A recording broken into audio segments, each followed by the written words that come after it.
Buenos días y bienvenidos a la primera sesión de la reunión de alcaldes, titulada Las ciudades como motor de crecimiento económico en la recuperación pospandemia. El objetivo de este panel es reflexionar sobre cuáles son los retos y oportunidades para mejorar la productividad en las ciudades de la región en el contexto de la crisis ocasionada por el COVID-19. La intención es destacar cómo los gobiernos locales pueden hacer una decisiva contribución en el camino de la recuperación post-COVID y más allá en el camino de lograr en el mediano y largo plazo una sociedad más próspera y con oportunidades para todos. En América Latina y el Caribe se estima que entre el 60% y el 70% del PIB regional surge de las actividades realizadas en las ciudades. Desde el punto de vista de productividad, las grandes ciudades de Latinoamérica y el Caribe presentan niveles similares a otras ciudades en el resto del mundo, pero siguen estando por debajo de los estándares mundiales. En este contexto, la actual crisis representa una oportunidad para promover un crecimiento sostenido y más inclusivo en la región. Hoy tenemos el privilegio de contar con 3 keynote speakers muy destacados, quienes nos compartirán su perspectiva como urbanistas y una visión global sobre el rol protagónico que desempeñan las ciudades en la recuperación post-pandemia. En primer lugar, tenemos a Greg Clark, Senior Fellow del Urban Land Institute. Greg lidera la investigación de este instituto sobre desarrollo urbano, con énfasis en la interacción entre las ciudades, los ciudadanos y el sector privado. En segundo lugar, tenemos a Aziz Ashmuk, quien lidera la División de Ciudades, Políticas Urbanas y Desarrollo Sostenibles del Centro para el Entendimiento, las PYME, las regiones y las ciudades de la Organización para la Cooperación y Desarrollo Económico, OCDE. Finalmente, también contamos con la participación de José María Esquiaga, destacado arquitecto y urbanista español, que ha estado muy involucrado en la recuperación de Madrid y las ciudades españolas post-pandemia. Una vez transcurrida la presentación de Greg Clark, los alcaldes que están participando de esta sesión se dirigirán a unas mesas cerradas de trabajo que ocurrirán en simultáneo a las otras 2 presentaciones de nuestros speakers. Sin embargo, al cabo de una hora se integrarán nuevamente a la sesión plenaria para compartirnos un resumen de sus discusiones, las cuales versarán en 5 temas: infraestructura, conectividad y logística, empleo de calidad y productividad, recursos para el desarrollo, migración, la ciudad y el sector privado. Por otro lado, una vez finalicen las intervenciones de nuestros 3 speakers, pasaremos a una sesión de preguntas y respuestas, en la que la audiencia podrá participar a través del chat. Sin más, le cedo la palabra a nuestro primer speaker, Greg Clark. I'd like to talk to you about the role of cities in the economic recovery post-pandemic, and my perspective is that cities are central to the economic recovery, and indeed for many nations there will be no economic recovery without the recovery in our cities. Rather than the pandemic being a reversal of trends in urbanization, I think we will see the pandemic as being a catalyst for the reinvention of cities and their reorganization, promoting new kinds of urban innovation. I think to do this, confidence, trust, and social capital will be required to re-engineer our cities. And fortunately, these are things that Latin American and Caribbean cities have in large amounts. Now, the pandemic can be seen, of course, as a health crisis. It can be seen as a financial and economic shock, but it should also be seen as an accelerator of change. It's an agent of change in itself. Whether we focus on the new approach to trade and supply chains that the pandemic has revealed is essential to achieve resilience, or whether it's adopting the uptick in digitization that has occurred through the pandemic, or whether we use the pandemic to focus more on health adequacy and health inequality, or to focus on the relationship between human health and planetary health and to drive sustainable agendas, or whether we see the pandemic as having shifted the relationship between citizens and governments, or the move towards a new social contract as social capital, philanthropy, self-help, and fairness have become larger agendas. Each of these ways is a way in which the pandemic triggers medium-term changes in the way our economies behave and the role that our cities must play within them. It's rather obvious, is it not, that when we think about the pandemic and the way in which, of course, infection has been spread through the proximity that we have in cities, we also have to think about cities as the places where proximity can make a difference to how the economy recovers after the pandemic. There has been a very wide range of conversations about how the pandemic will change the economic roles of cities. And so just recently, I have been looking at cities around the world and asking the question, what percentage of return do we already have to workplaces, to public transport, to retail locations, and where are we seeing vaccination rates increase? What we can see very clearly here is that in the cities and regions of the world where the pandemic is already in decline, we're seeing a return to the office, to retail, and to public transport of 70, 80, and in some cases 90%. So the bounce back for cities from the coronavirus is rapid and sharp in many locations. And as we see the return to activities taking more formal hold, we can begin to see that in Asia Pacific and then in Europe, this is happening first. It's moving much more towards the Americas now, and we expect to see much more accurate figures on return shortly, but you can see how the progress is going.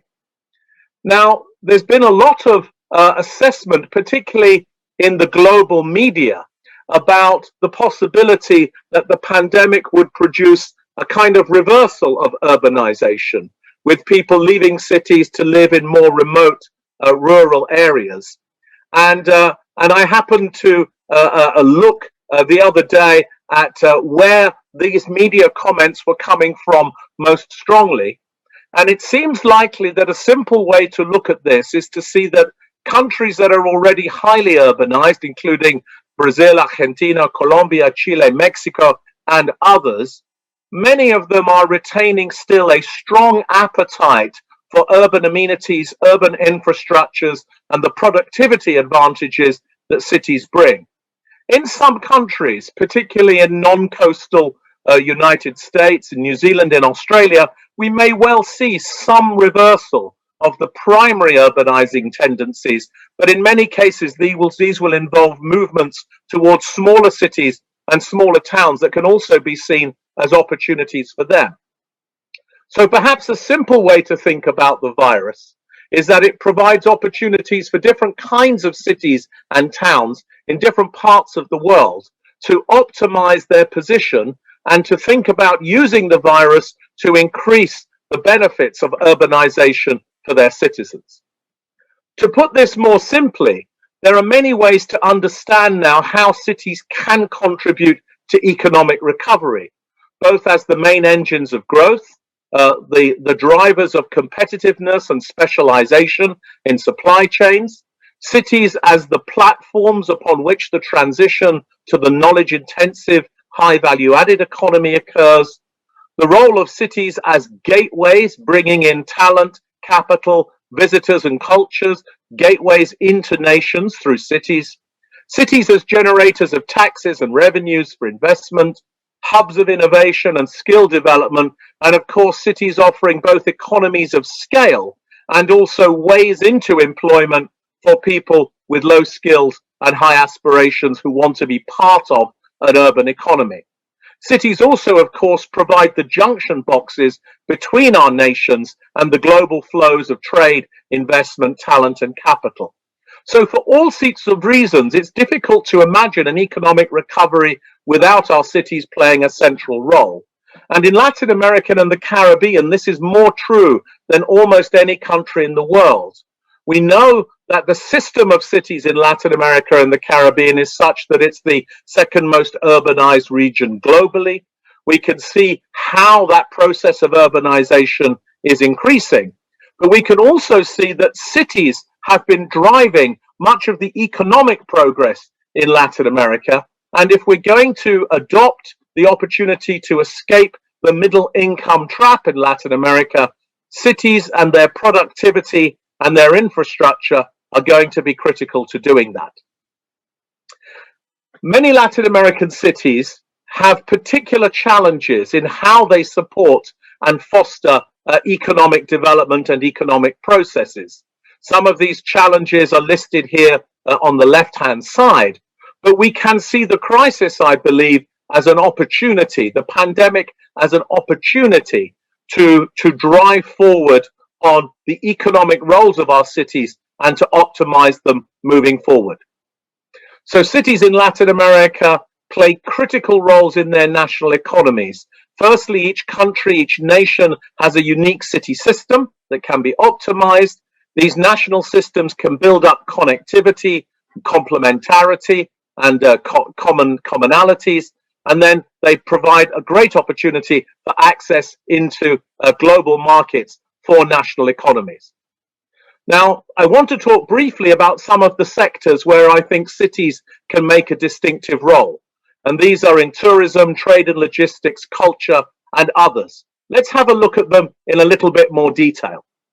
Firstly, it looks as if cities are going to drive new consumption through urbanization, and this will improve, of course, the retail and distribution economies and the demand for urban services, where it's possible, of course, for increasing infrastructure and amenities to be provided, an economy of providing advanced urban services in itself. It's also clear that cities will retain an important advantage in terms of productivity, their ability to act as skills escalators for regions and national economies, their ability to adopt new business and working practices, the workforce development strategies, and cities as places where we can encourage greater female participation in the labor force through social infrastructure provision. We also see that in the innovation economy, cities play a critical role in supporting the way the innovation economy emerges, as well as benefiting from it. And we can see in tourism and the experience economy more generally, many opportunities here for cities to develop their gateway functions and to improve their cultural, their destination, and their development offers, particularly with a focus on art and with other unique features of the economy at the local level. We've also seen that climate change has become not just an environmental challenge for cities, and here you see the 500 cities that are vulnerable to a half-meter rise in sea levels that would occur if we exceeded the 2 degrees of global warming agreed in Paris. And not only are cities victims of climate change, but because they're also producers of carbon, a big opportunity in the current moment is for cities to adopt net zero carbon strategies, the decarbonization of the city, through creating more compact, better connected and cleaner cities that focus on developing this zero carbon model. But this is not just an opportunity for the environment, it's also an opportunity for the economy, creating opportunities for savings, for job creation, for innovation, for enhanced mobility, and for a more productive city. So a zero carbon city will be a more productive city that is able to grow more efficiently.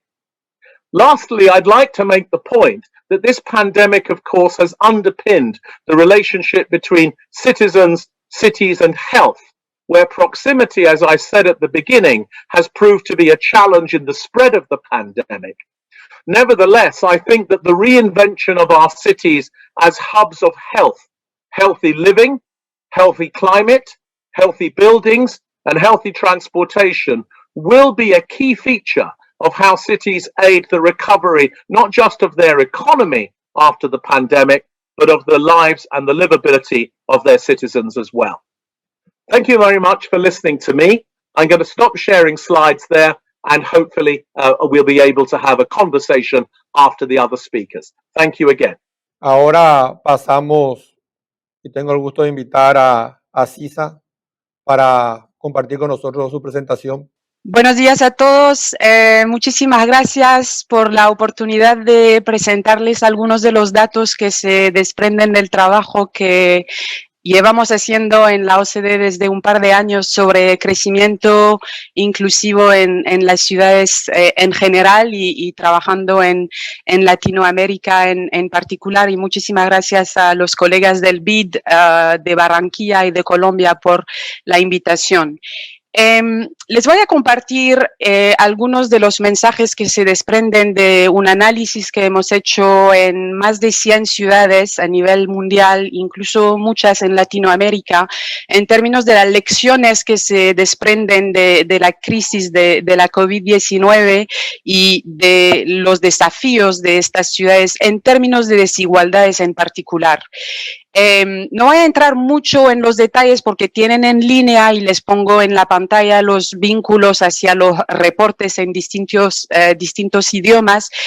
Tienen en línea acceso a este trabajo que hemos hecho y que básicamente analiza las respuestas que las ciudades han aportado a la pandemia y la manera con la cual emergen, digamos, nuevas formas de pensar la ciudad del futuro. Y lo que vimos básicamente es que desempeñaron un papel muy importante tanto en términos de implementar las medidas nacionales a la hora de manejar la crisis sanitaria, como en términos de diseñar e implementar soluciones muy innovadoras, digamos, de abajo hacia arriba, en términos de proteger a los grupos vulnerables, asegurar básicamente la continuidad de los servicios públicos locales, apoyar a las pymes y a los mercados laborales locales, etcétera. Y lo que ven ahora en la pantalla son las 10 lecciones que se desprendieron de este trabajo y que muestran muy rápidamente. Primero, que aunque el impacto de la crisis de la COVID-19 fue asimétrico entre territorios, no solo entre zonas urbanas y zonas rurales, sino dentro de las mismas ciudades, las respuestas de políticas que se han aportado muy a menudo han sido bastante ciegas a estas especificidades territoriales.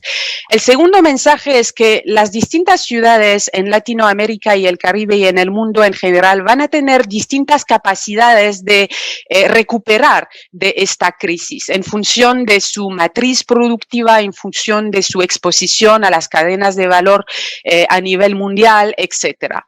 El tercer mensaje es que hemos redescubierto de cierta manera la necesidad de pasar de una lógica de movilidad en la ciudad a una lógica de accesibilidad con muchos términos que han emergido en torno a la ciudad de los 10, 15, 20 minutos y creo que José María les va a comentar un poco al respecto y que nos llevan básicamente a volver a pensar completamente la manera con la cual producimos, nos movemos y consumimos también en las ciudades. Cuarto punto, en términos a las desigualdades, para decir que como en todas las pandemias que conocimos en el pasado, esta fue una oportunidad más de abrirnos los ojos en distintas formas de desigualdades que llevan caracterizando a nuestras ciudades desde muchos años. El quinto punto se refiere a lo que estaba comentando Greg, que hay muchos discursos que han emergido sobre la densidad y el hecho de que los beneficios de la aglomeración básicamente están cuestionados por esta crisis. Y lo que vemos en realidad en varios países es que la gente no va a salir de las grandes áreas metropolitanas, pero al menudo algunas partes de la población quizás van a considerar que las ciudades de mediano tamaño vuelven a ser más atractivas en términos de atenuar esos costos de aglomeración. La digitalización y el teletrabajo también han creado muchas oportunidades en las ciudades, en la manera de pensar nuestra relación con el espacio y también con el tiempo. La concientización ambiental de los ciudadanos debido a la combinación de lo que llamamos el efecto Zoom y el efecto Greta acelera de cierta manera algunos procesos relativos a la transición ecológica y también a la economía circular y hace que muchas de estas soluciones son hoy mucho más aceptables socialmente y políticamente de lo que eran solo 1 año o 2 años atrás. Nos cuenta mucho también esa crisis sobre lo que se refiere a la gobernanza local y la crisis de confianza de los ciudadanos en sus gobiernos, mucho más en sus gobiernos nacionales que en sus gobiernos locales, cuando nos fijamos a los datos y a las estadísticas, y esa necesidad de renovar el contrato social con el ciudadano en las grandes áreas metropolitanas en Latinoamérica en particular. El concepto de resiliencia, que ahora es muy tópico, digamos, no es nada nuevo, pero sí que vemos que los gobiernos están aprendiendo cada vez más cómo manejar el qué hace qué, a qué escala y por qué para construir mejores ciudades resilientes, y por fin un tema sobre las agendas globales. Y por supuesto en esos días los alcaldes y los gobernadores no se despiertan a la mañana diciendo voy a implementar a los ODS o al Acuerdo de París, pero se despiertan diciendo tengo que solucionar algunos desafíos muy concretos que están detrás de estas agendas, como la contaminación del aire, la calidad de agua potable y saneamiento, el tráfico, etcétera. Y todas esas agendas proveen básicamente una mirada a mediano y largo plazo que es muy importante en la fase actual. Yo quisiera enfatizar un poco mi presentación sobre el tema de la desigualdad y del crecimiento inclusivo, porque cuando comparamos a Latinoamérica con otras regiones de la OCDE, vemos que muy a menudo los costos de la aglomeración han superado los beneficios de la aglomeración, y que básicamente la calidad de la urbanización no siempre ha sido suficientemente buena, digamos, para reducir esas desigualdades. Y hay algunos mensajes que se desprenden del trabajo de la OCDE. Primero, que las desigualdades en términos de ingresos son mucho más altas en las ciudades que en los promedios nacionales. Segundo, que esas desigualdades son más importantes en las grandes ciudades de lo que son en las ciudades de pequeño y mediano tamaño. Tercero, que cuando hablamos de las desigualdades hay que ir mucho más allá de los ingresos. Se trata básicamente de todas las dimensiones relativas al bienestar, desde el acceso al empleo hasta la salud, la educación, etcétera. Y por fin hay una dimensión muy territorial, muy espacial, cuando se analiza básicamente la desigualdad en las ciudades. Y les voy a mostrar muy rápido algunas gráficas que hemos producido en la OCDE al respecto. Antes, para decirles lo que les comentaba en la lección número 4, que la COVID-19 básicamente nos ha abierto los ojos en todas formas de desigualdades entre categorías de la población, entre territorios rurales, urbanos, y los que están en el continuum entre zonas rurales y urbanas, pero también entre empresas, grandes empresas que tuvieron la capacidad de absorber algunos de esos desafíos, y pequeñas y medianas empresas que han sido básicamente afectadas de golpe por esta crisis.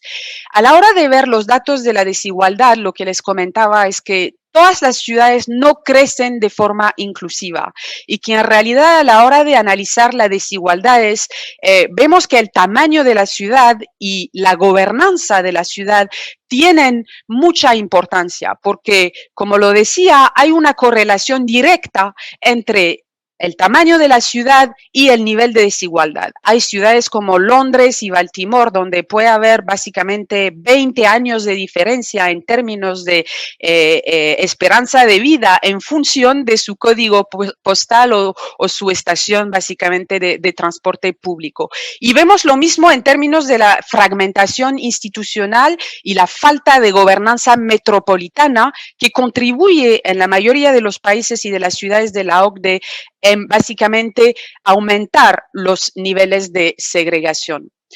Cuando vemos muy particularmente a Latinoamérica, vemos que hay grandes disparidades de ingreso dentro de las áreas metropolitanas. Y les saqué ahí los datos de los dos países de la OCDE que son de Latinoamérica, México y Chile. No teníamos en ese momento los datos para Colombia, que acaba de sumarse como miembro de la OCDE. Y es importante eso también para analizar, entender la dimensión territorial de las ciudades, porque básicamente esos niveles de desigualdades con no solo ingreso, pero todas las dimensiones de bienestar no son los mismos, homogéneos, digamos, dentro de un área metropolitana.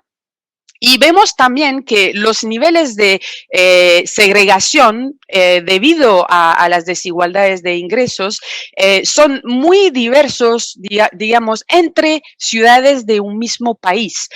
Si ven ahí, por ejemplo, el caso de Brasilia, sabemos que la segregación, los niveles de segregación en Brasilia, por ejemplo, son 7 veces más importantes de lo que podemos observar en una ciudad como Auckland, en Nueva Zelanda. Y eso es muy importante para diseñar básicamente esas políticas que apuntan dentro de una grande área metropolitana a dichas desigualdades.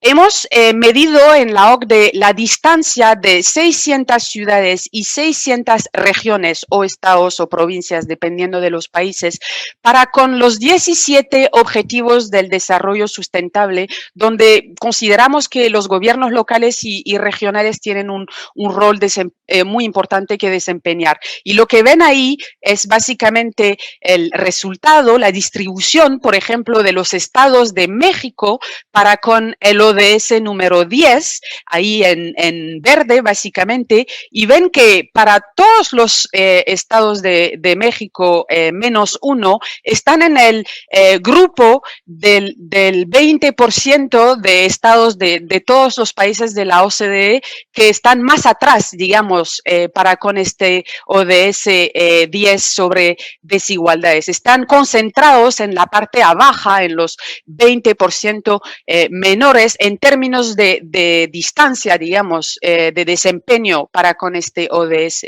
Hemos producido, por ejemplo, un dato equivalente para las provincias de Chile, donde vemos tendencias similares. Lo que ven ahí en gris claro o más oscuro son las demás provincias de los demás países de la OCDE, y donde ven también que las regiones de Chile pertenecen a este 20% del grupo de bottom, básicamente a la hora de desempeñarse con el ODS número 10, aunque sea un poco mejor de lo que se observó en México.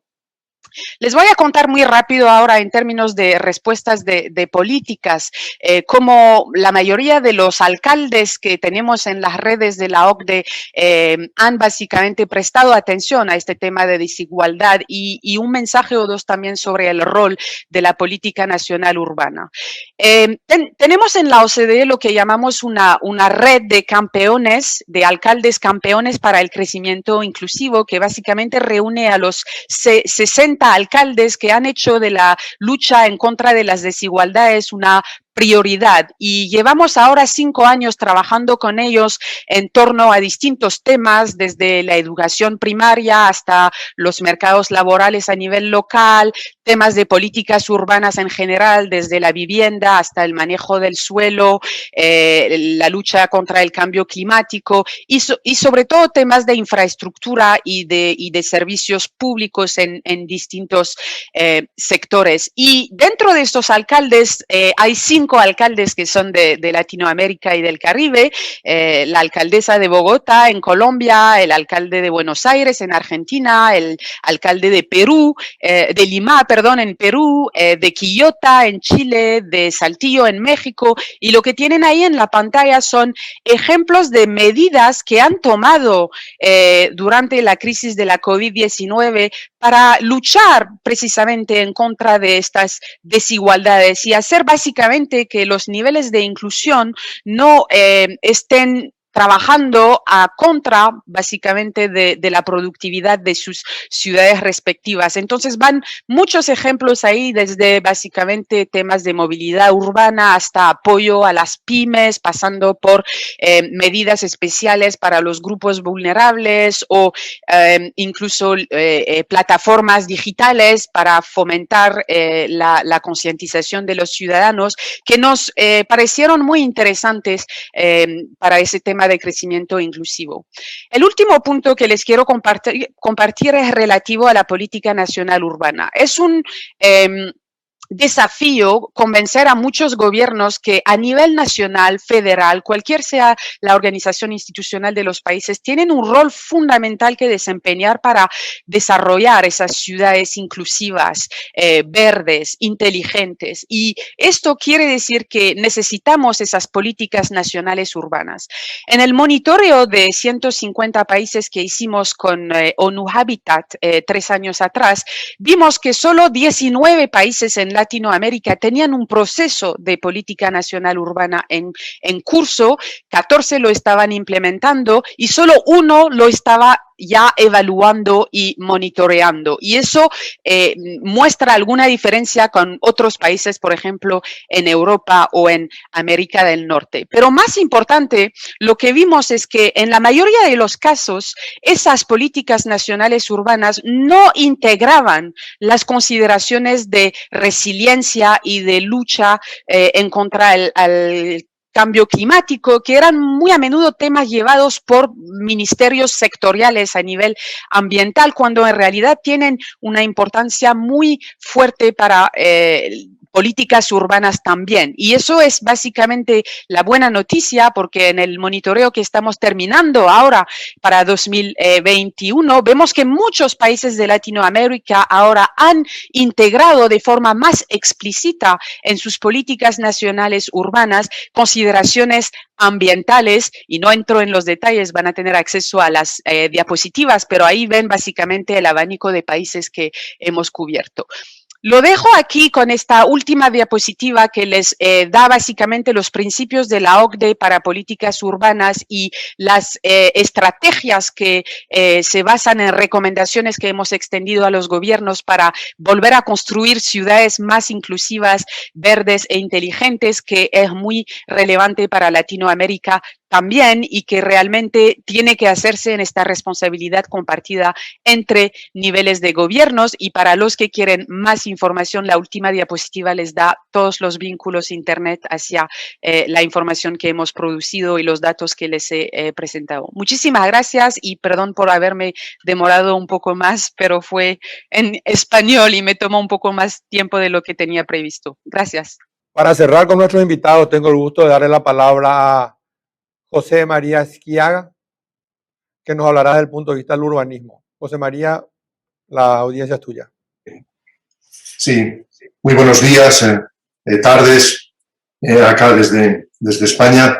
En primer lugar, agradecerles al PIT y a la organización la amable oportunidad para tener esta conferencia compartida con todos ustedes. Verán que los tres ponentes tenemos muchísimos puntos en común desde perspectivas metodológicas muy distintas, y en concreto mi presentación, que muy brevemente va a intentar plantear que la agenda de una de las herramientas de las políticas urbanas, como son el ordenamiento territorial, el planeamiento, debe renovarse también y actualizarse en función de estas nuevas prioridades. Algunas vienen de atrás y le cuesta mucho por inercia al marco legislativo, al marco de las metodologías, al marco profesional incluso de aquellos que trabajan cercanos de la planificación y el ordenamiento urbano, de renovar los conceptos, pero el COVID ha sido una vez más un revulsivo muy importante, y igual que en otras ocasiones ha ocurrido, va a dejar una estela, a mi modo de ver, duradera, y en algunos aspectos va a poner de nuevo en prioridad aspectos importantes que estaban atendidos secundariamente, y va a poner en primer plano también muchos temas que de alguna forma todavía no estaban en la prioridad de la agenda. Voy a compartirles la presentación. El COVID ha trastornado nuestras vidas, ha producido un impacto psicológico a una escala nunca conocida y a una escala de globalidad tampoco conocida. Estamos viviendo momentos inéditos, tanto por la extensión como por la transformación en el ámbito económico y social, pero sobre todo también psicológico, que está derivándose de esta experiencia insólita, ¿no? El confinamiento, ahora mismo las restricciones, ¿no? La preocupación, en primer lugar, la puesta en el puesto de mando, ¿no?, de la cuestión de la salud. Por un lado va a tener un efecto disruptivo, pero por otro lado, a mi modo de ver, va a poner de manifiesto nuevas prioridades. El confinamiento, veremos, nos va a hablar de nuevo de la vivienda, tanto en el contexto de los países desarrollados como en el contexto de los países emergentes. Nos va a hablar de la calidad de la vivienda, pero nos va a hablar incluso de un tema previo, de un tema de hace 100 años, cuando se plantea por primera vez la idea de la higiene de la vivienda, de la mejora de la vivienda, ¿no? Las epidemias han dejado huellas muy potentes en los instrumentos de control urbanístico de las ciudades. No me voy a levantar, como en esta imagen, a la etapa de las cuarentenas, ¿no?, que tanto han dejado en la organización administrativa de la ciudad, pero sí me voy a centrar en 2 episodios para que vean lo que quiero decir y lo traslado a la actualidad. En gran medida, las herramientas urbanísticas que manejamos para gobernar desde el punto de vista del ordenamiento territorial, incluso de la gestión urbana de nuestras ciudades, surgen de 2 impactos importantísimos. Uno es el impacto de la industrialización, que arranca en Europa y siglos después se traslada a América y al conjunto del planeta, que está asociada en un primer momento a un deterioro, a un hundimiento muy grande de la calidad de vida. Los slums de las ciudades industriales, esta es una imagen de finales de mediados del siglo XIX, de Londres, muy conocida, ¿no? Nos hablan de que realmente gran parte de la vivienda de las nuevas ciudades industriales es lo que ahora llamaríamos informalidad o favela. Además, las condiciones higiénicas se deterioran enormemente. Esta imagen de esta fuente contaminada me remite a la famosa experiencia del doctor Snow, ¿no?, casi el primer epidemiólogo, ¿no?, que en este plano tan rudimentario simplemente indica en un pequeño folio dónde se producen los fallecimientos y echa por tierra, años después, la teoría de las miasmas como producto de la enfermedad y sustituida por el tema de la calidad del agua y por tanto de las infraestructuras y por tanto de que el urbanismo nace con las infraestructuras y precisa en primer lugar de las infraestructuras básicas sanitarias y hoy en día de las infraestructuras, de movilidad, de las infraestructuras digitales, etc. Gran parte de nuestra idea o visión infraestructural del urbanismo arranca de entonces. Otro elemento importantísimo también que arranca en los países que viven emergentemente el desarrollismo de la industrialización en los siglos XVIII, XIX y XX, es el tema del deterioro también muy grande de las condiciones habitacionales, que unido a la aglomeración produce problemas de salubridad muy grandes. La segunda gran pandemia, si la primera es el cólera de Londres, la segunda es la tuberculosis. Y la tuberculosis dejó una herencia muy importante. Estos mapas de los años 30 de Madrid mostraban de un modo muy parecido ahora que la mortalidad se concentraba en donde coincidía baja renta y mala habitación. Y la respuesta, cuando todavía la medicina no tiene remedios para esto, es fundamentalmente la arquitectura. Una arquitectura salubre, una arquitectura racional, una arquitectura replanteada desde el punto de vista de la calidad ambiental, del sol y el aire, que son cualidades ahora mismo, a mi modo de ver, tan importantes como entonces. De ahí surge el racionalismo arquitectónico, el movimiento ya después de la Guerra Mundial denominado de estilo internacional, que en definitiva extiende por todo el planeta una manera distinta de construir, una manera distinta de organizar la arquitectura desde el puesto de mando en estos 2 aspectos, ¿no? Nuestra preocupación actual ya no está ni en las infecciones, ni en la tuberculosis. Ya en este gráfico que se refiere a Dinamarca, elaborado por Jan Gehl, por el maestro de maestros hace ya algunos años, ¿no?, muestra de una manera muy didáctica cómo en un cierto momento se hunden la incidencia en las ciudades desarrolladas de las infecciones y de los fallecimientos por infección, pero toman su relevo justamente las enfermedades cardíacas y el cáncer. Abajo lo he señalado en el caso español, ¿no? Las enfermedades de civilización, de estilo de vida, que tienen relación con el sedentarismo, que tienen relación con la utilización del automóvil para los desplazamientos ordinarios, etcétera, suponen hoy por hoy la enorme mayoría, algo así como 658 frente a 14, ¿no?, en relación con las enfermedades infecciosas y parasitarias. Cuestiones como la calidad del aire, vinculada de nuevo al automóvil, vinculada de nuevo a un estilo de vida, ¿no?, es una de las amenazas más grandes que está latente. Justo antes del COVID, la preocupación de muchos de nosotros era cómo integrar en el planeamiento, en el gobierno, en la gobernanza urbana, los temas de salud, entendiéndolos como indicadores muy importantes de si se avanza o no en la dirección correcta. No tengo datos por Latinoamérica, pero el 37% de la población española, que son 40 millones, sufre de aire en malas condiciones. Por tanto, arranco de una reflexión, la voy a poner en forma de imágenes, pero conceptualmente muy sencilla y muy clara, sobre los cambios radicales que están sufriendo en nuestra agenda. Necesitamos una visión estratégica, pero actuar tácticamente.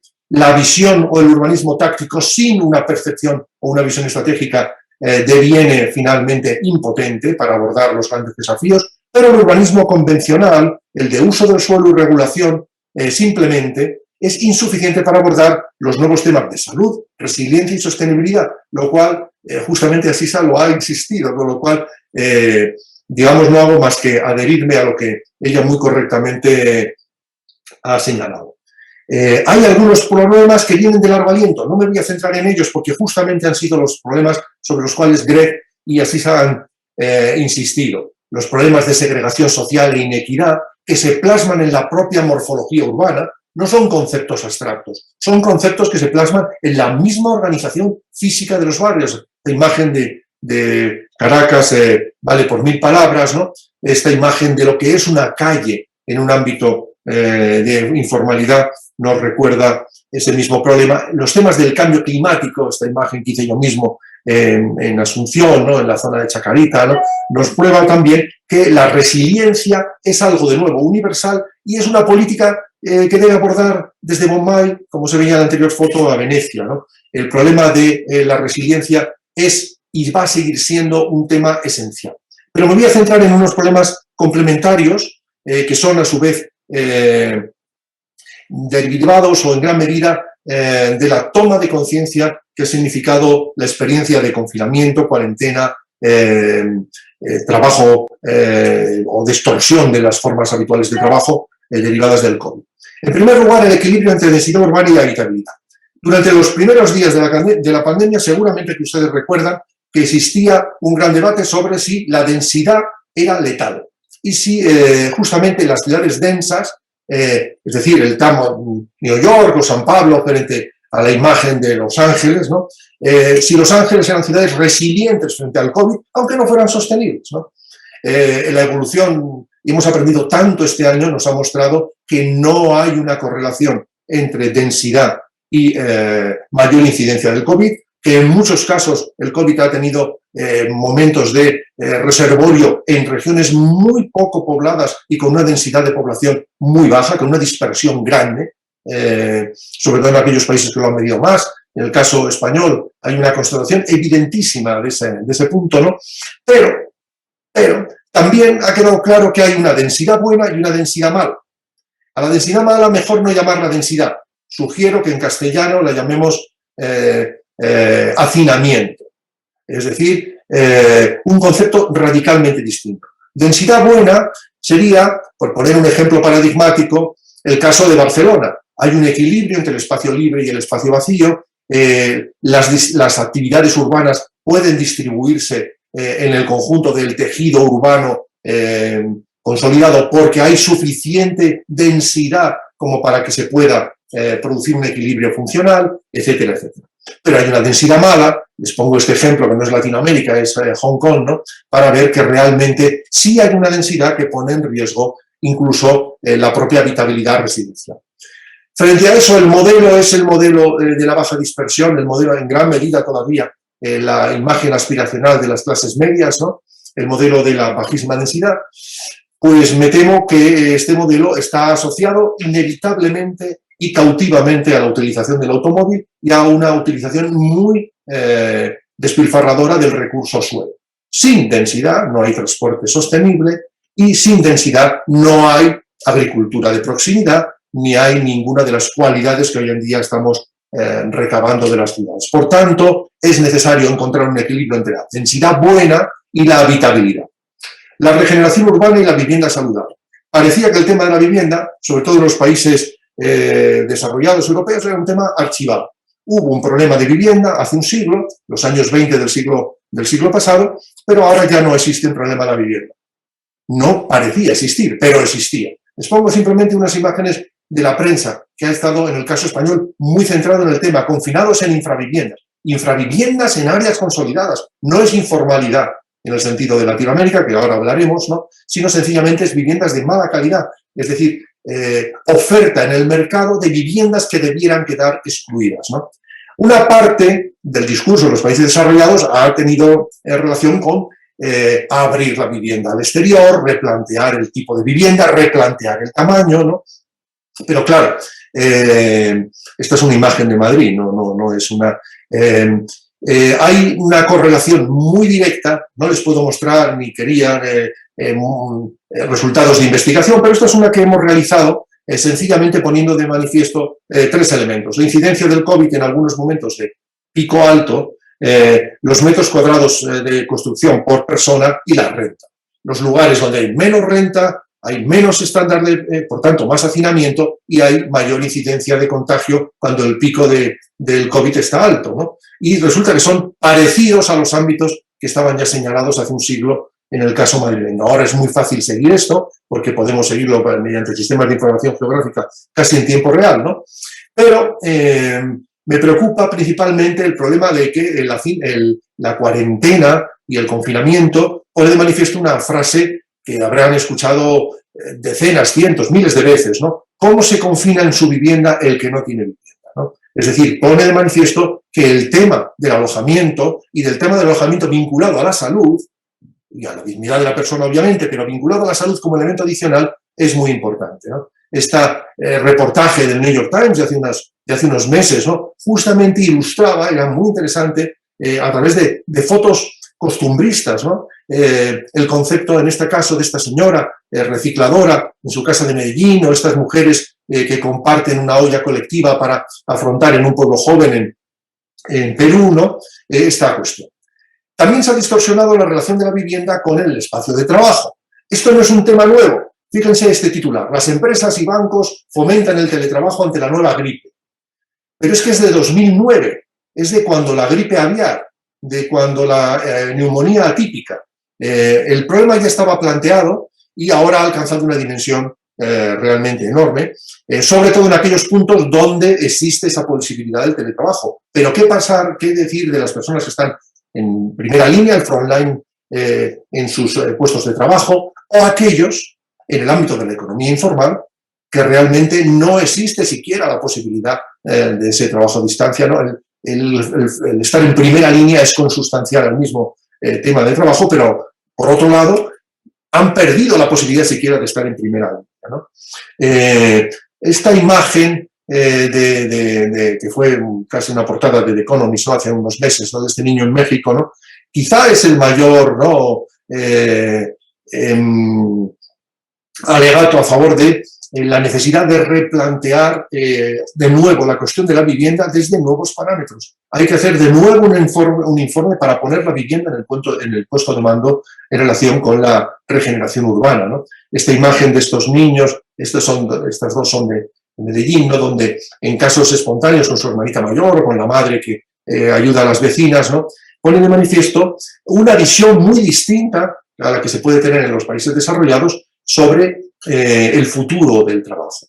La vivienda se ha convertido en escuela, se ha convertido en oficina, se ha convertido también en lugar de aislamiento y de hecho nos ha puesto de manifiesto que radicalmente debe integrarse en la nueva promoción de vivienda y en el nuevo concepto de vivienda social estas cuestiones, ¿no? Finalmente, concluyo ya con otro tema que también ha sido señalado, el tema muy de moda de la ciudad cercana o la integración de usos, ¿no?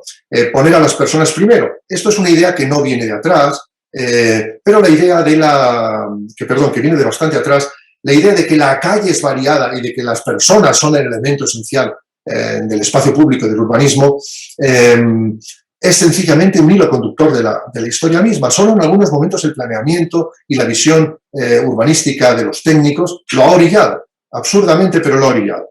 Entre esta imagen de Nueva York de principios del siglo XX y esta imagen de San Pablo contemporánea, ¿no? Vemos que la calle está sirviendo, salvo que los carruajes antes eran de caballos y ahora son mecánicos, ¿no? La calle es lugar de estancia, lugar de comercio, lugar de tránsito, es lugar de intercambio, lugar de encuentro casual. Es decir, es una complejidad muy grande que en el caso de Latinoamérica justamente se convive con esa imagen también de lugar, digamos, del encuentro informal, lugar de toda esa economía que toda esta cartelería de estos en México DF nos indica, ¿no? Pero también es el lugar, el cambio es en Union Square, ¿no? Y cada vez más el intercambio, la venta de productos incluso locales, como esta agricultura ecológica. Durante los años 20 del pasado siglo, la calle fue declarada el enemigo urbanístico número 1. Esta imagen de Le Corbusier dice en francés: hay que matar la calle corredor, ¿no? Y sustituirla por el verde, y sustituirla por la ciudad dispersa.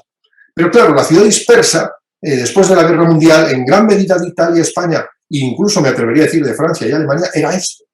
Es decir, no sufrimos procesos de urbanización informal tan violentos como los que han experimentado en América Latina, pero sí procesos de construcción sin urbanización y sin dotaciones. Es decir, estas casas que ven ahí, de la periferia de Madrid en este caso, se construyeron sin escuelas, se construyeron sin aparcamientos, se construyeron sin zonas verdes, y cuando se iban colmatando, las zonas verdes eran esto que ven acá, ¿no? Esto es la promesa, esto es la realidad.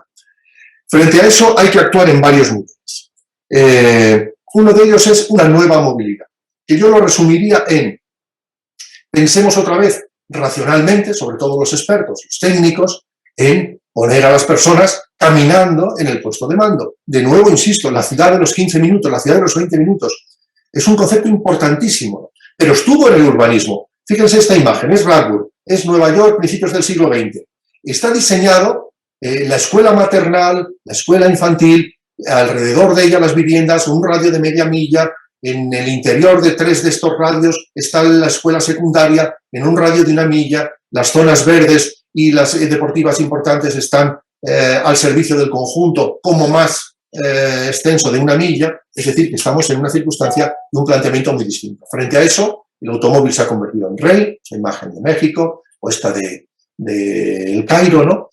Y debe abrirse el abanico del ecosistema. El coche ha sido letal para el espacio público y para el equilibrio urbano. Es necesario incorporar muchos más elementos al el coche compartido, la bicicleta para todas las edades, ¿no? E incluso empezar a plantear la limitación del acceso universal del automóvil, como planteábamos acá, en esta idea de que no les puedo insistir, de las supermanzanas, ¿no?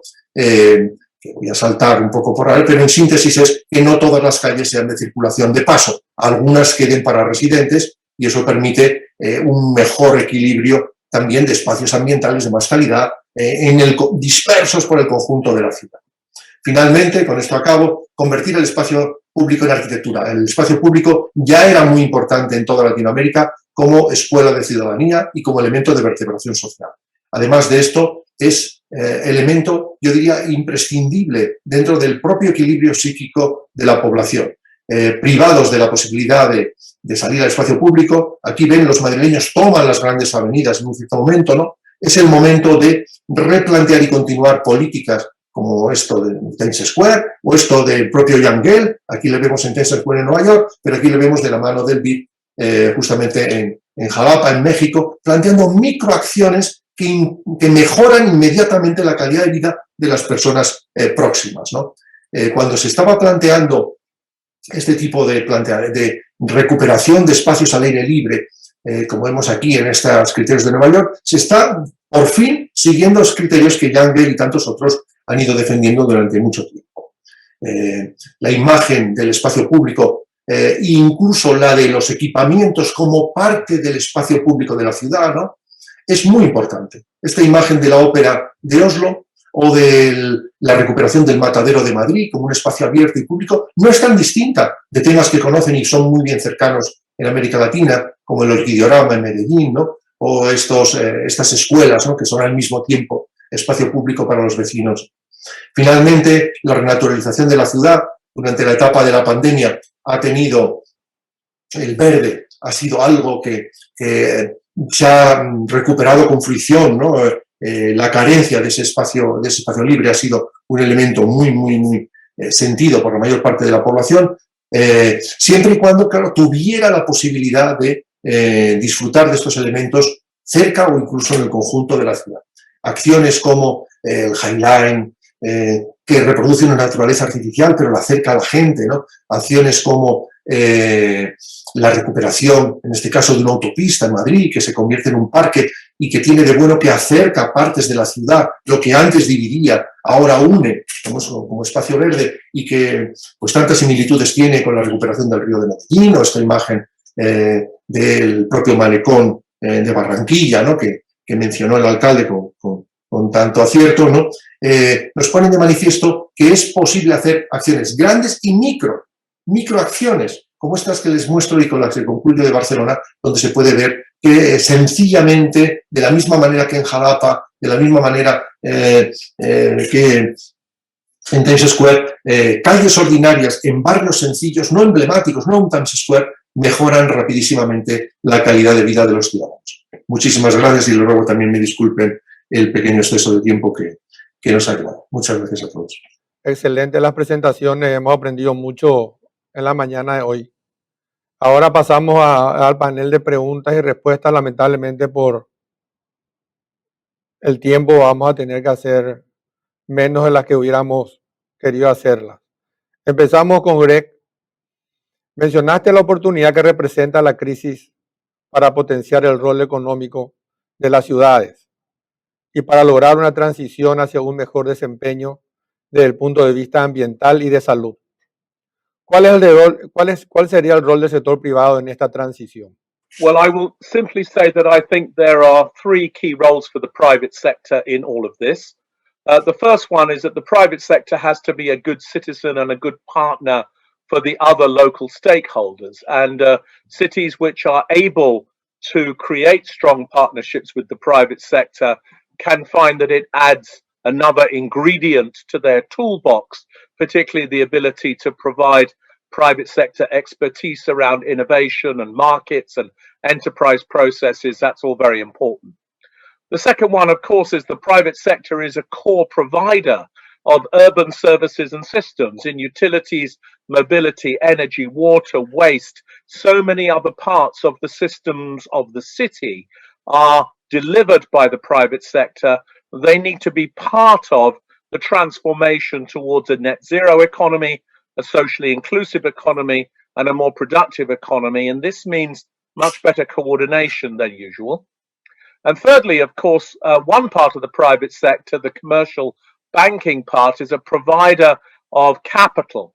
And increasingly, banks like HSBC and others are providing sustainable finance that incentivizes the pathway towards a net zero economy and creates benefits for both municipalities, governments, and other businesses from utilizing sustainable finance to encourage that pathway and to accelerate progress. So I see the private sector plays all of these roles as a civic leader, as a city systems provider, and as a sustainable finance provider. And of course, there are other roles too, but this is to begin the answer. Tal como explicaste en la presentación, las crisis son oportunidades valiosas para la adaptación de infraestructura urbana y vivienda. ¿Qué impacto puede tener la actual pandemia sobre los asentamientos informales en América Latina? Es difícil el dar una única respuesta. Hay una publicación muy interesante de la que yo mismo, en fin, he acudido muchas veces del Banco Interamericano sobre este gran problema, ¿no? Pero principalmente creo que pone de manifiesto que no se podrá encontrar un equilibrio urbano razonable sin afrontar la cuestión de la informalidad. No solo impedir la informalidad a futuro, que eso como tal es una meta que muchas ciudades están alcanzando, cuanto abordar de una manera decidida la regeneración urbana. ¿Cómo plantearla? Fundamentalmente atendiendo, en primer lugar, a las posibilidades de mejoramiento de la vivienda, de la propia vivienda, desde estos parámetros de salud, en primer lugar, ¿no? Y en segundo lugar, desde la incidencia puntual de acciones de reequipamiento, ¿no? Hay cantidad de ejemplos desde que recorren América Latina, desde las experiencias de Favela Barrio o las experiencias icónicas de Medellín, que muestran que es posible y que con acciones de acupuntura bien distribuidas, como diría el maestro Lerner, se producen transformaciones también sociales apreciables, ¿no? Fundamentalmente sería importante, en este sentido, como señala Greg, movilizar un sector privado. No puede ocurrir que esta dicotomía de ciudad informal, ciudad formal, corresponda también a una dicotomía del ámbito de acción y de no acción del sector privado formal, empresarial, ¿no? ¿Por qué no la actuación en el ámbito de la informalidad alcanza también, dentro de unos parámetros distintos de rentabilidad y probablemente de partenariado público-privado, ¿no?, la acción de prioridad también para el sector privado? Es mucho lo que hay que construir, es mucho lo que hay que mejorar en el ámbito de la infraestructura y la dotación, ¿no? Yo veo ahí una enorme inversión y, por tanto, también, desde otro punto de vista, un enorme campo de acción mixto. Muchas gracias, José María. Y la última para Sisa. Mencionaste que solo 19 países en Latinoamérica y el Caribe tienen proceso de política nacional urbana. ¿Puede contarnos un poco más sobre el monitoreo que están haciendo en la OECD sobre estas políticas y cómo incorporar mayores consideraciones ambientales? Muchas gracias. Sí, de hecho es un dato interesante, pero tengo que aclarar que es un dato de 2017, entonces el primer y último monitoreo que hicimos con ONU Habitat, y que ahora hay más países de lo que había 3 años atrás, con lo cual es una buena noticia. Creo que nos estamos acercando a los 30, si tengo las cifras correctas.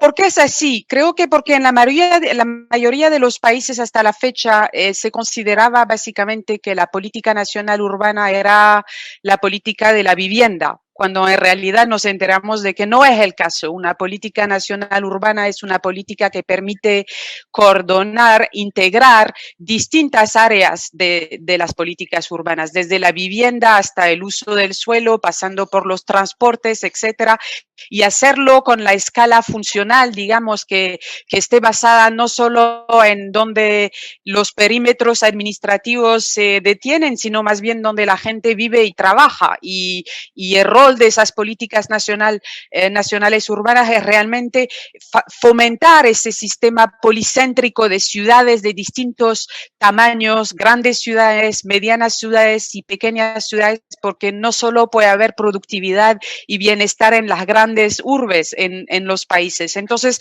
muy a menudo se limitaba, digamos, la política nacional urbana y la visión de la política nacional urbana a los temas de vivienda, que nosotros desde la OCDE, con los criterios que usamos para evaluar la existencia y el nivel de implementación de dichas políticas nacionales urbanas, no es suficiente. La segunda parte de la respuesta es sobre lo que se refiere a la integración de la parte climática, que es sumamente importante, porque vemos que cada vez más en los países hay un acercamiento de las problemáticas de la transición ecológica con las problemáticas del desarrollo urbano, porque las ciudades básicamente están no solo responsables de cierta manera de estas externalidades ambientales, o sea, el 80% de las emisiones de CO2, las 2/3 partes del consumo de la energía, la mitad de la producción de los residuos sólidos, sino que también desempeñan funciones que permiten solucionar esos desafíos en términos de abordabilidad de la vivienda, de uso del suelo, de manejo de agua potable y saneamiento. Entonces, es una tendencia que vemos donde donde básicamente se van acercando políticas que solían ser consideradas como sectorales y dentro de distintos ministerios, y la visión detrás de la política nacional urbana permite cada vez más integrar a esas consideraciones climáticas y hacer que en esta responsabilidad compartida entre niveles de gobierno, básicamente cada uno desempeñe su papel al respecto de esta parte de la sustentabilidad. Bueno, un verdadero placer estar con todos ustedes. Muchas gracias. Un saludo a todos.